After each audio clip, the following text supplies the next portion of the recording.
Hello everybody, I'm Raphael Perry and it's time for some more Steve Jackson's Sorcery. It's been a few days, I know, but don't worry, it has not been forgotten. I have had to play through the intro once to be able to turn the music off because I didn't want to get a copyright strike. Let's go! So, I have a save from a previous book, and the save name is Butem or But-E-Me. So B-U. But there's also an E, and the save was made by me. There we go. Found one saved adventure. I should jolly well hope so. If it found more than one, I don't know. You saved Khare from the marsh goblins, became a follower of Khare, and acquired the serpent ring. 16 magical items, 2 weapons. That's fine, I don't need to look at those just yet.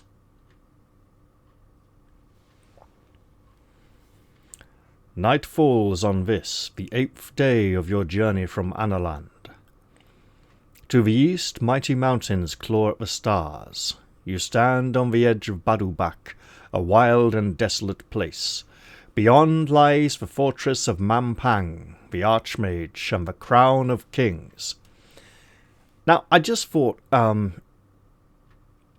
if I'd taken more days to get through Khare, and then I remembered that the time travel just means it's always the same anyway, because I always get there at the end, you know.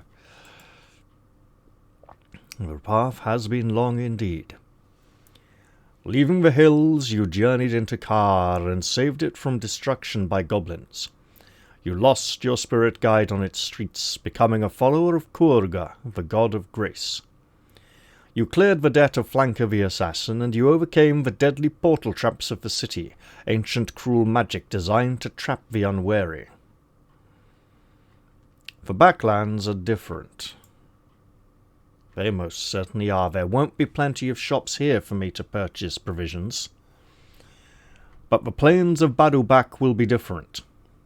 Once, long ago, this land thrived, prospering in the warm shadow of the fortress of sorcerers high in the Zanzunu peaks. Then something changed. They say the last refugee to reach Khare declared only, "They are all gone." The north gate was sealed and the Baklands left to die. Now the gates stand open. Or rather have been closed behind me. They say the land beyond the gates is cursed. No one from the young country of Analand has ever crossed this wilderness before. You will be the first. The old world is counting on you, but already you have no food and little gold. This stage of your journey will be punishing, but you cannot turn back. Inkle presents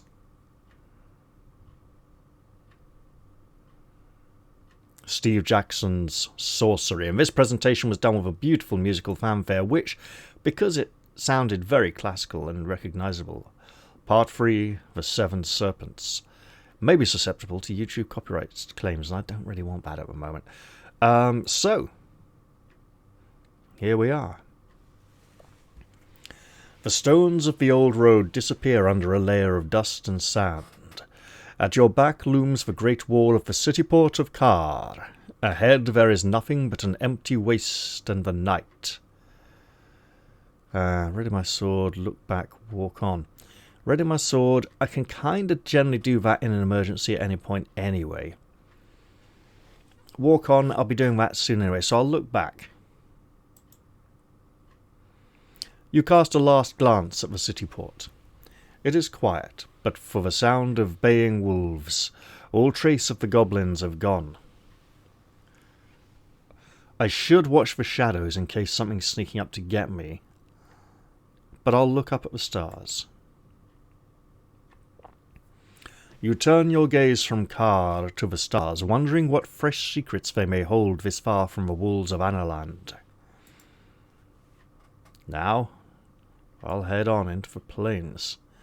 And this is mostly a wilderness adventure, and a pretty tricky one at that, if I recall correct. Every step along the broken road takes you further from safety and into the unknown. Something Kurga perhaps sets your senses tingling. You are not alone out here. Is that the screech of a bird you hear or a distant scream? Now, I've been told that I can actually pray more than once per book by just clicking like that. Your god is Kurga. Kurga is the god of grace. He is bountiful, generous, and full of great cheer, but he does not approve of ill will or evil doing. You may pray to Kurga, although he may choose not to help you, but after a prayer your spirit will not hear you again for some time. Well, if it will reset, I should probably do that right now. Kurga has heard you, and you feel better. Let's see. Now that I have some stamina worth casting a spell with, what are my options? Click the letters to find... Yes, I'm aware of that. I don't need that message. How would be... Hot? No! No, no, no, no, no. Yap. Could be really useful.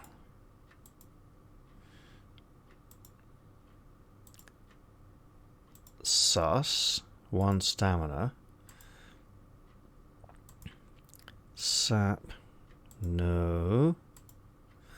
Sus is the obvious one so far. HYS.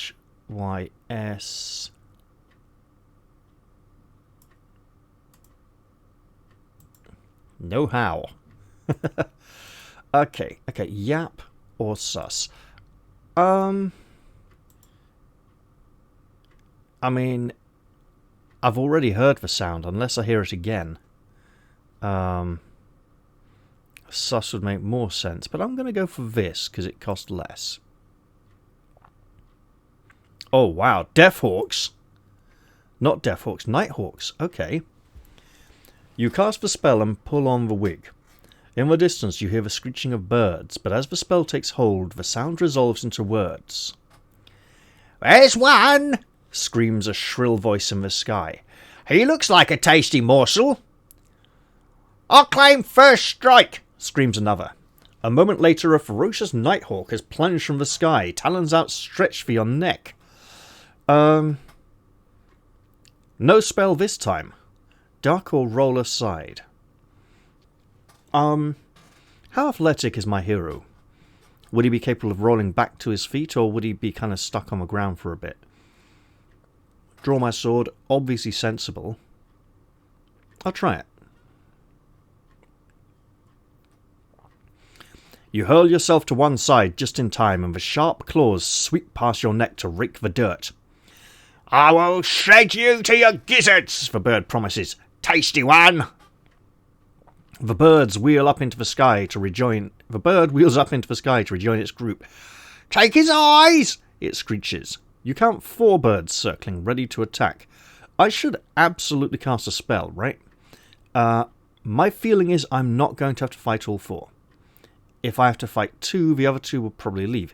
Is there a good spell I could cast? Like, Hot or Zap or... Wait. Magic protection, not going to need that very much. Mud. Again, quicksand under my feet, not the best way of fighting these creatures.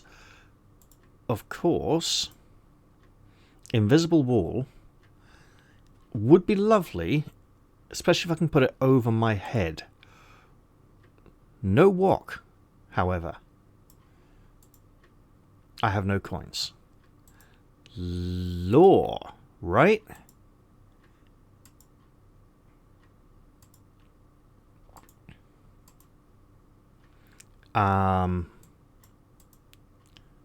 Fog? Oh, fog! I mean, that would blind me as much as them. A different F. Fix. No. Could float up into the air to fight them. They could get under. They could get beneath me. That doesn't seem so good. pop a rock? Could absolutely pop a rock. With an explosion, I might be able to hit two of them if they're flying close together. I want to live dangerously, though, right? I want to try something creative. The birds are... Order them to carry me to Mampang. I think that probably won't do it, somehow. The birds are screaming down out of the sky just as you complete your spell. Then suddenly they freeze in midair and beat their wings in a terrible confusion. You have control of their will, but what will you turn it to? Order them to fly away, attack each other, carry me to Mampang. I mean, it's possible I might want information out of them. It's also possible I might be able to order them to carry me to Mampang. I mean, that feels like a really good... this is definitely the outlier here, right?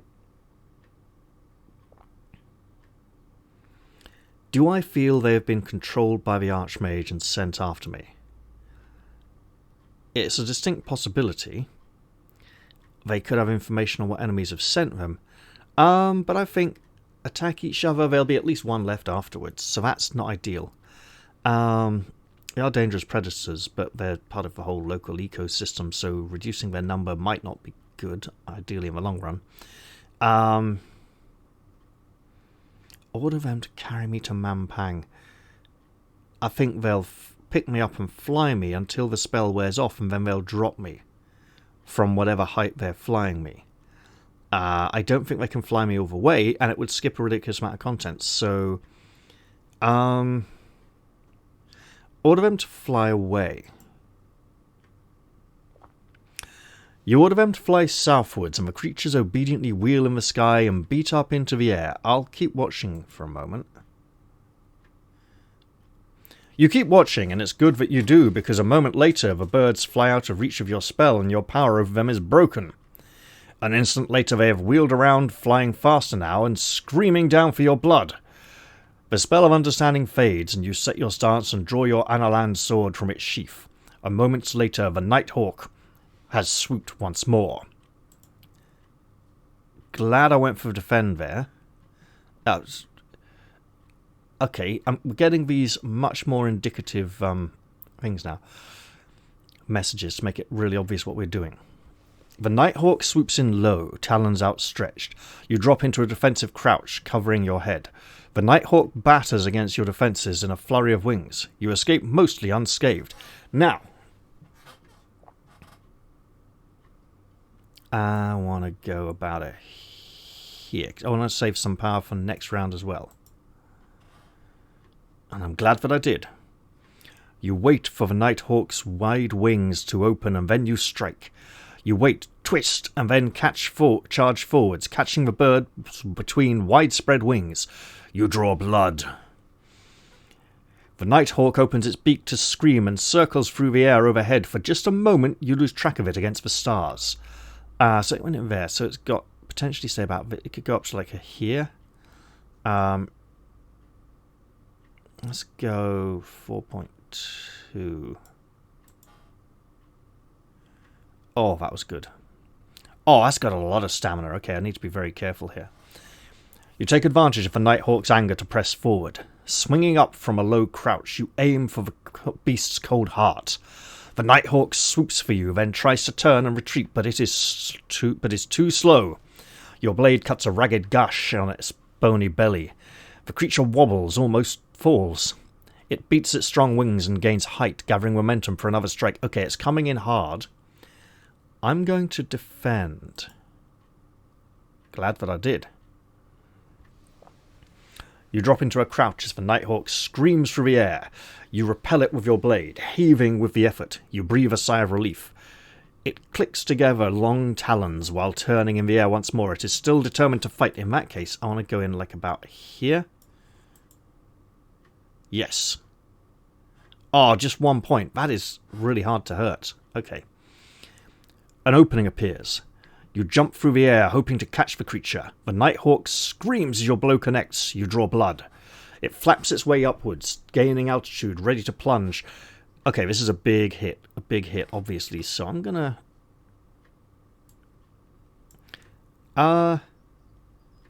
I've just realised how small my hero looks. I think normally he used to look a bit bigger than this. That's a really big Nighthawk. Oof. Do I defend or just go all out? All out might be... I'll defend. I'm glad that I did. You fall backwards as the Nighthawk dives downwards. You dodge as best you can. It flexes its cruel claws as it wheels overhead. I mean, it's going for kind of intermediate to high attacks. Flexing its claws, coming in for a big hit. That's a lot. I don't need that much, right? Especially as I don't seem to go for a 4.3. Suddenly, you dive forwards. Leaping up from a defensive position, you charge for the Nighthawk's skull. Your blade slices through the thick leather of a wing, which apparently got in the way of the skull. It climbs a little, gaining speed. Okay, I think it's coming in for a big one, so all out. Can't do 2 damage to it. It's just a really tough opponent. You clamber up a nearby dune to get close. You strike, catching the bird wide open. The low hills echo with the bird's chill screams. The Nighthawk stretches its long nails while circling in the sky. So these monsters, which only seem to take 1 damage per attack no matter how hard I'm striking, are very dangerous. He went low power, so he's going to have a bit more, so I should defend again. Because I end up having to defend a lot to regain power, right? You drop into a crouch. The Nighthawk tries to slice you with its wings, but you duck. You ready yourself for the next assault. I'd better not have to fight the other 3, otherwise I am totally dead. It reaches with its cruel talons as it turns above you. Oh wow, it defended. So it wasn't flexing, but reaching. You stay low. The Nighthawk flaps around you, threatening but not connecting. It beats its heavy wings and rises, its eyes not leaving you. I think it's coming in for an attack. If I go about a 4.6. Oh. Swinging up from a low crouch, you strike for the beast's thick neck, catching the bird unprotected. The creature wobbles and almost falls. The Nighthawk makes its way upwards. I think it's diving for another attack. If I go in for like a 4.3. Oh, bugger. See, it can hit really hard. That's not fair. I can't hit really hard, apparently. Yeah, I've lost this one now, I think. In terms of if I have to fight the others, I'm screwed. Next moment, the bird is plunging from the sky, as though intent on skewering you with its beak. You try a cut across the Nighthawk's body, but it catches the blow with its talons and knocks you backwards against the low hillside. You stumble, head spinning. The creature's relentless assault keeps on coming, battering you and wearing you down. It climbs a little right. An opportunity appears. You strike, catching the bird as it swoops across you. The Nighthawk flexes its long claws while returning in the air. Yeah, I just defend. Oh, I could have gone all in and got a hit in after all. You fall back. The Nighthawk tries to swipe you with its vicious legs, but you stumble quick. You step quickly aside. You escape mostly unscathed. It stretches its cruel nails as it wheels overhead. Okay, I've got to go. Go for 3.9, yeah. And I'm glad that I did. Suddenly, you leap to attack. Leaping up from a defensive position, you aim for the Nighthawk's leathery wings. It swoops you, then tries to turn and retreat, but it is too slow. Your blade cuts a ragged gash on its bony belly. The Nighthawks in the sky scream and bellow at their companions' suffering. It reaches with its talons while circling, long talons while circling the sky. Okay, I'm going to go all out and hope it's enough. It was enough. Shameful! Okay, look, I'll try once again, but I'm not expecting miracles. Let's see, about a 5-ish. Oh, bugger. Well, that was rubbish, wasn't it? Don't like that. Can I go back and do that again?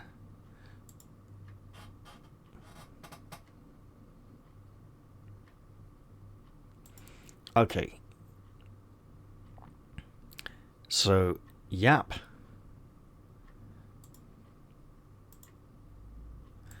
I mean, obviously I shouldn't have told them to fly away. My impression was the spell went with them rather than being arranged based on me. So, roll aside.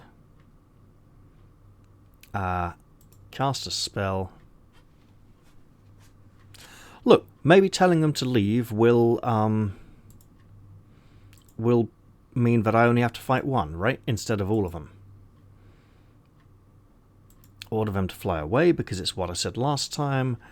Keep watching and fight. Why do I have even... Okay, defend against the big hit. So he likes coming with lots of low... we'll go for a 5. Oh, for God's sake! Look, I just defend 3 times and die. Okay, look, that is just rubbish. Alright. You know what? How did that go differently, right? Oh, right, that's how. Prayed for healing, that's how. Right, yeah. Now this adds up. I was wondering why I didn't have enough stamina. So, yap.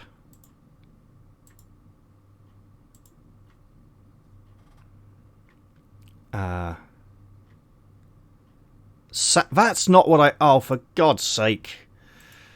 I am sleepy, apparently. Sleepy and not concentrating. That's really bad. Right, so. Absolutely pray for healing. Probably the only way I'm going to make it through this adventure, to be honest, because I don't have any provisions. So, yap, not sap. Why would I want to be depressed?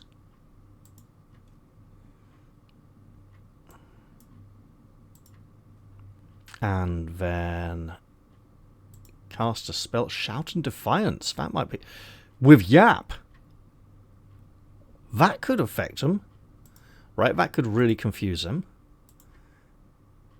How does he know how to speak to us? Why does this one say something that makes sense? So order them to fly away. Right, keep watching and fight. Okay. It's coming in hard. Defend. Didn't come in so hard this time. I'll go in about a 6.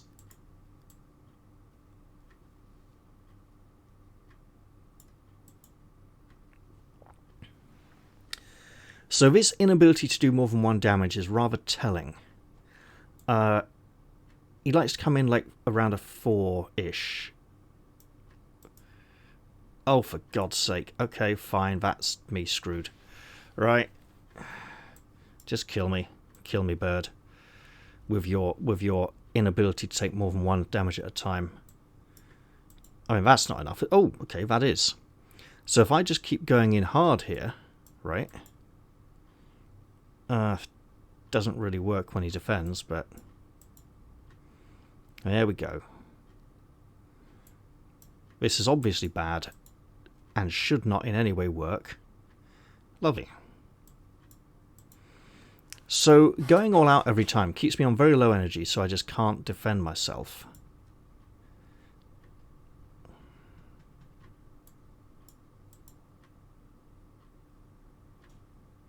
You've got to be kidding. So this is obviously not the optimal way to do it, right? This involves taking very high damage. And possibly even losing. Hooray!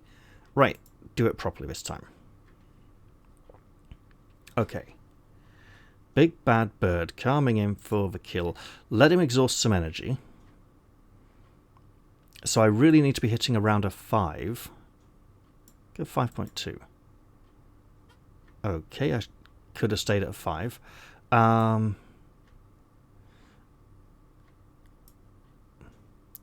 Tumbles backwards. I'm kind of thinking defend here. Oh, I'm glad that I did. So if I go around a 5... Yeah... Issues a bloody call and spreads its talons wide. This isn't going to be enough, is it? No, it's not. And now I'm definitely on the losing side. Okay, bird, just kill me. Just kill me, that wasn't worth it. So I kind of read that one almost right.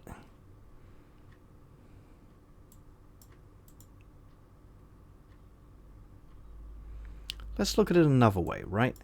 On the initial attack, it likes to come in high, but not always, right?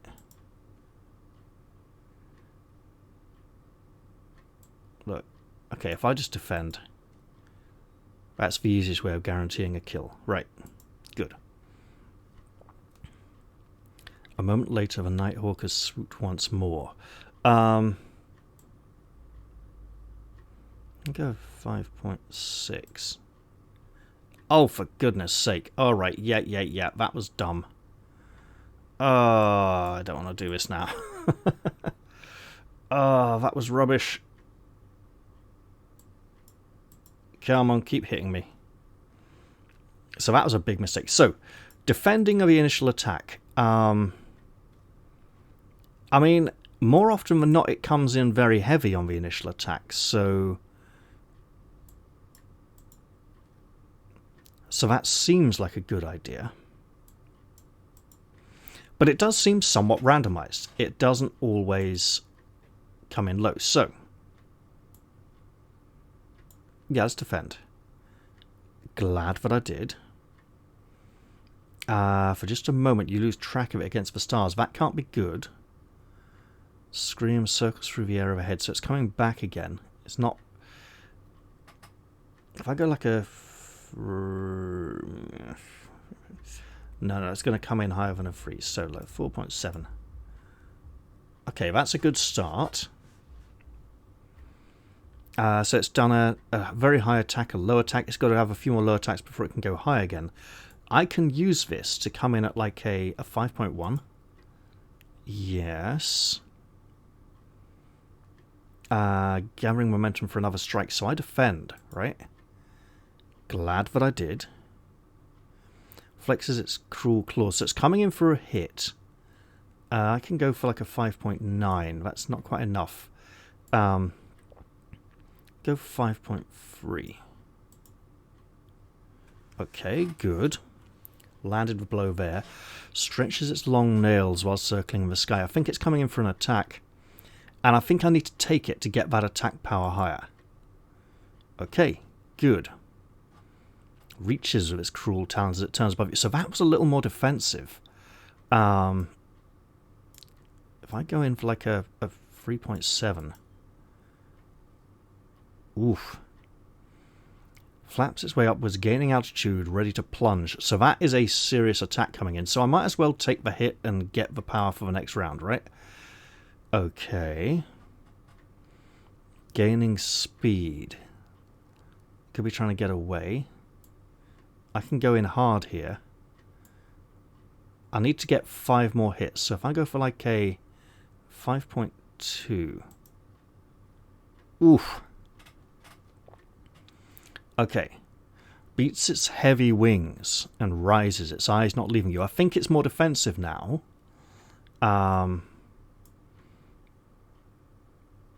If I go all in... Look, I think I'm going to have to take one more hit. I don't think 4.9 is enough. Okay. The creature wobbles and almost falls. The Nighthawk flexes its long claws while turning in the air. I'm going to have to defend, get that power up again. Oh, I should have gone for a low-powered hit. Makes its way upwards. Right, you. Oh, yeah. Climbs a little, and I try for that big hit of a... Oh, for... Ow. Yeah, alright, look. I've just got to try and get... Shameful. Look, how the hell do you beat this thing? The indications are not very clear. I'll try one more time, because I was doing really well until the end there. I will defend the initial... Bloody hell. Right. So it can't do much but more than defend at the moment. So I'll try a 1.8. Okay. It's on low power for the next few, so I'm going to try a 1.7. Flexes its claws, so it's coming up for something bigger. I'll go for like a 5.1. Could have gone significantly lower. Stretches its claws, slightly less aggressive than flexing them.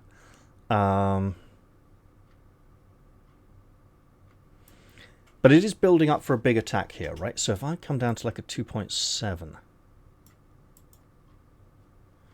Yep, I'm overdoing it slightly here. Issues a bloody call and spreads its talons wide. I defend.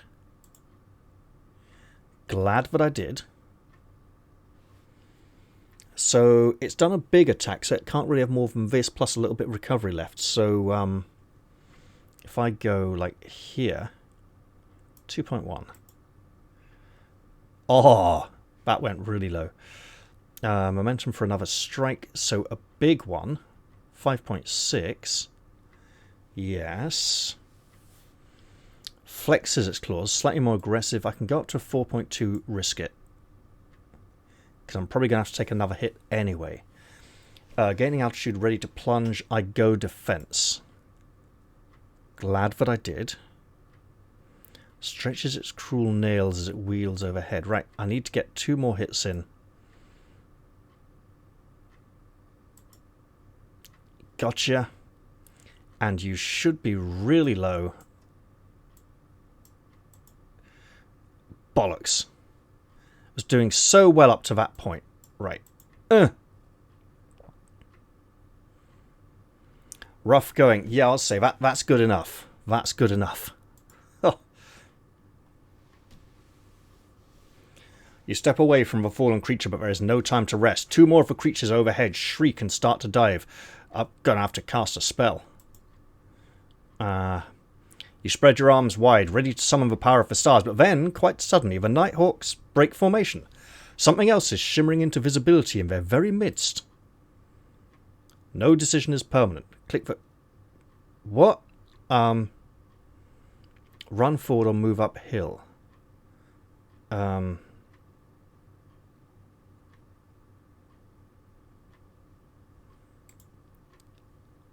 Khare is sitting back, contentedly asleep and unwilling to aid you now. That is totally fine. I'll go uphill.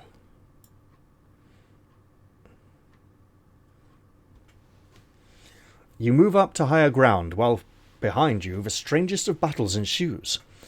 The wing of one Nighthawk snaps upwards like a broken branch. A second is ripped into feathers by invisible claws. The remaining birds scatter, but there is nothing left but your mysterious saviour. I will call out my thanks. You step forward and call out your thanks to the invisible creature.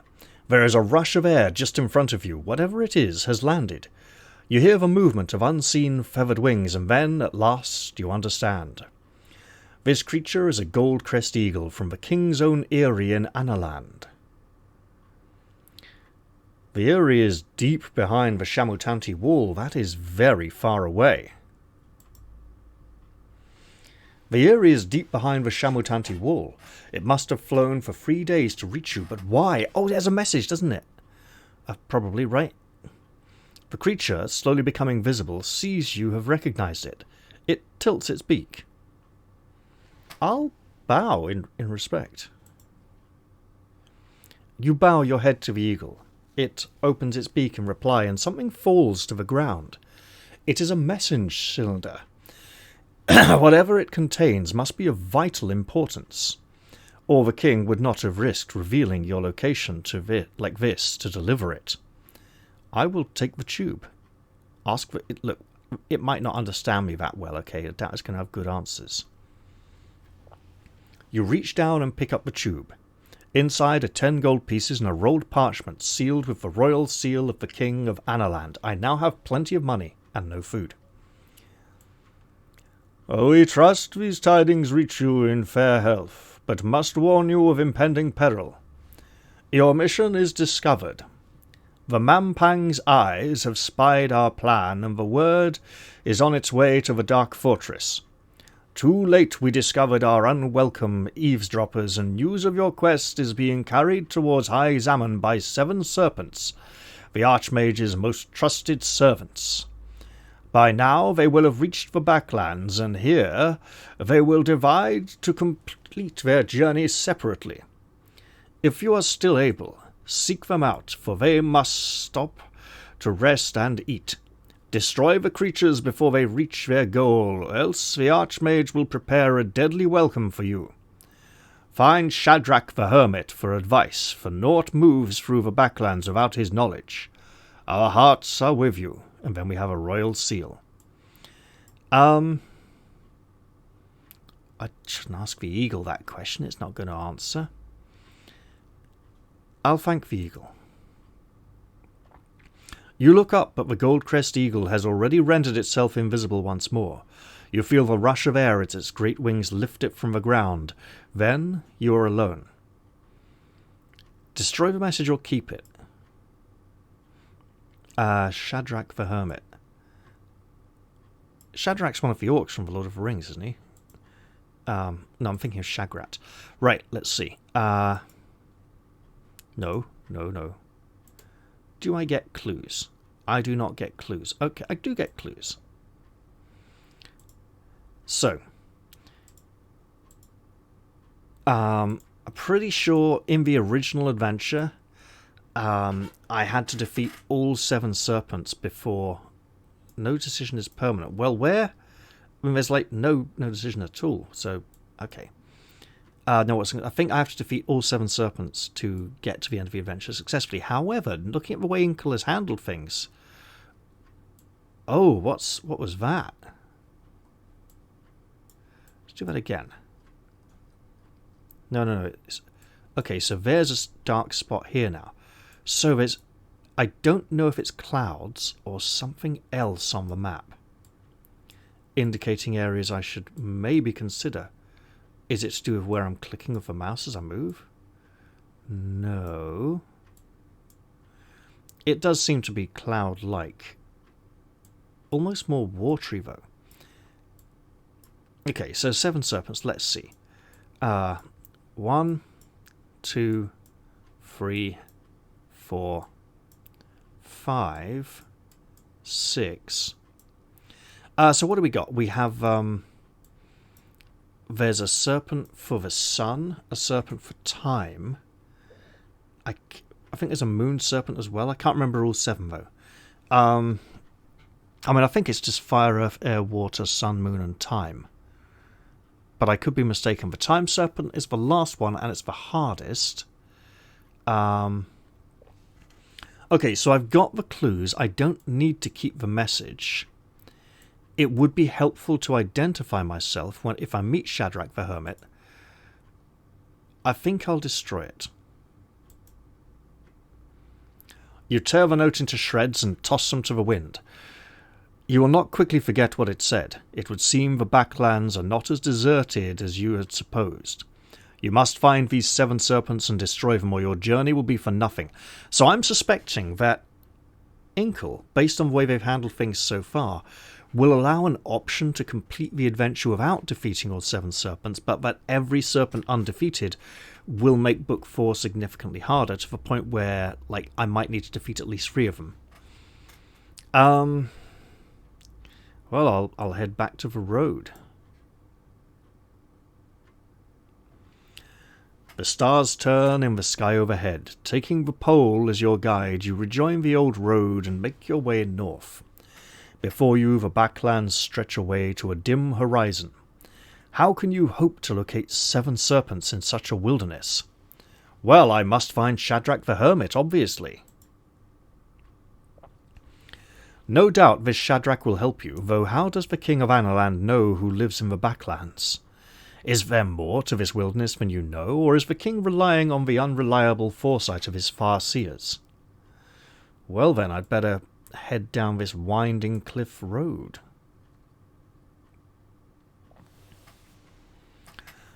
After about half an hour, you see a deep black line across the earth up ahead and catch your step just in time. You are 1 pace away from the edge of a sheer cliff. A few loose stones disappear over the edge and clatter away into the dark. I will look for... Right. If I rest up here, I want to avoid going too close to the edge because I don't want to roll over in my sleep and tumble down. Cast a spell. As long as it's not too costly. Huff? Well, I don't have that. Oh! Oh! Oh! Oh! Oh! Oh! Oh! Oh! No fool? Okay. Is it here? It's here. This seems like a very sensible thing to do.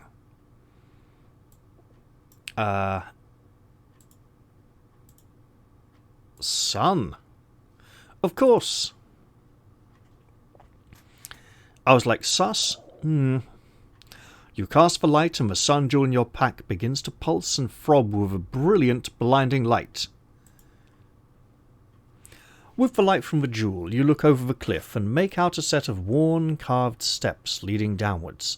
It seems there definitely is a path here, or there was many hundreds of thousands of years ago.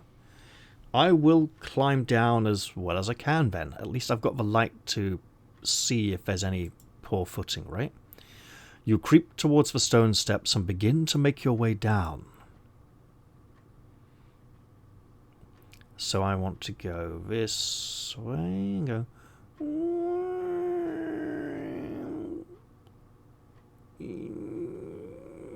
Yeah.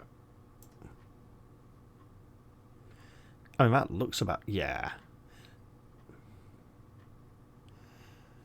The Ancient Staircase. Day 1. I'm getting days now.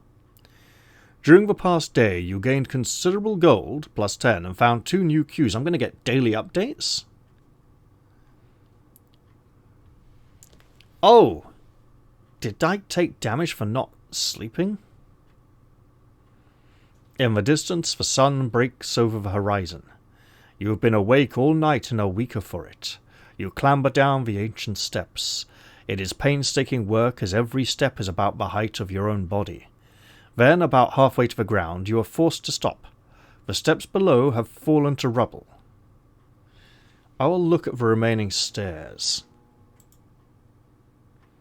Perhaps the fall spell would have been worth it after all. The step on which you stand is in fine condition, perhaps sheltered from the weathering winds by the overhang above, but the next is gone, as are the others after that, stripped from the cliff face as though scoured. You can make out fragments of fallen rocks scattered across the plain below. A few rocks skitter down the steep slope to the ground below. No help for now. Well, I'd better find some provisions soon. I don't need fog. There we go.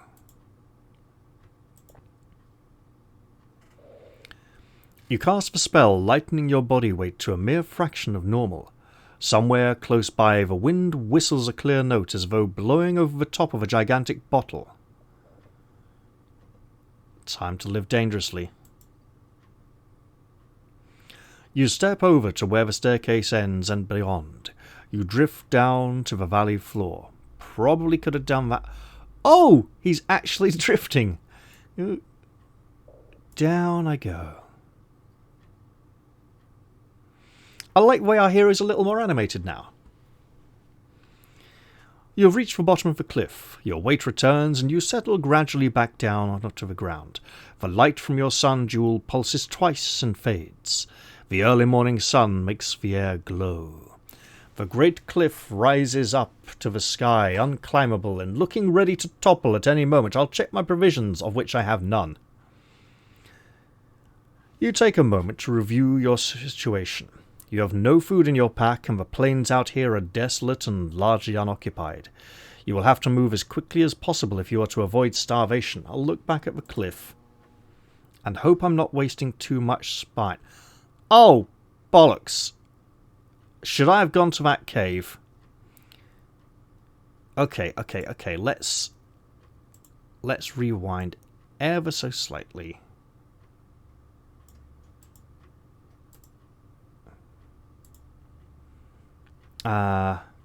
Make a move.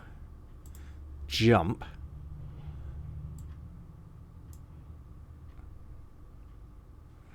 You take a moment to gather your courage and then let yourself fall far and fast onto broken stones. Ow, that's going to hurt. Is it still no cave? Look at the cliff.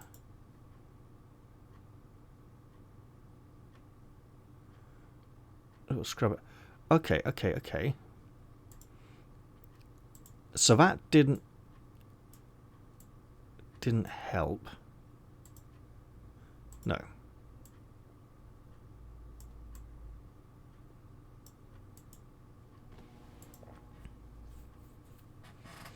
So, look at remaining stairs. Make a move.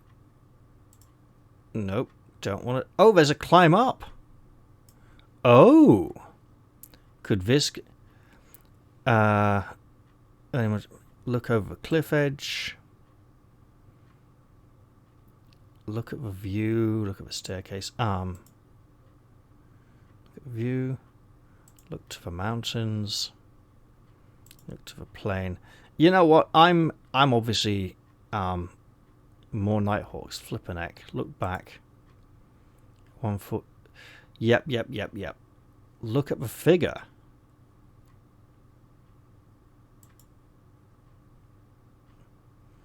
Recognize a figure. You cannot place him. Rush to the fight. The whole scene is gone. Something very strange. Okay. Look at the staircase.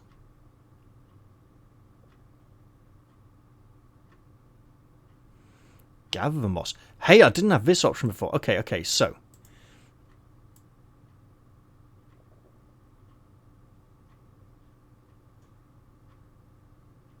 Edge of the cliff. May even consider just sleeping here overnight. But you know what?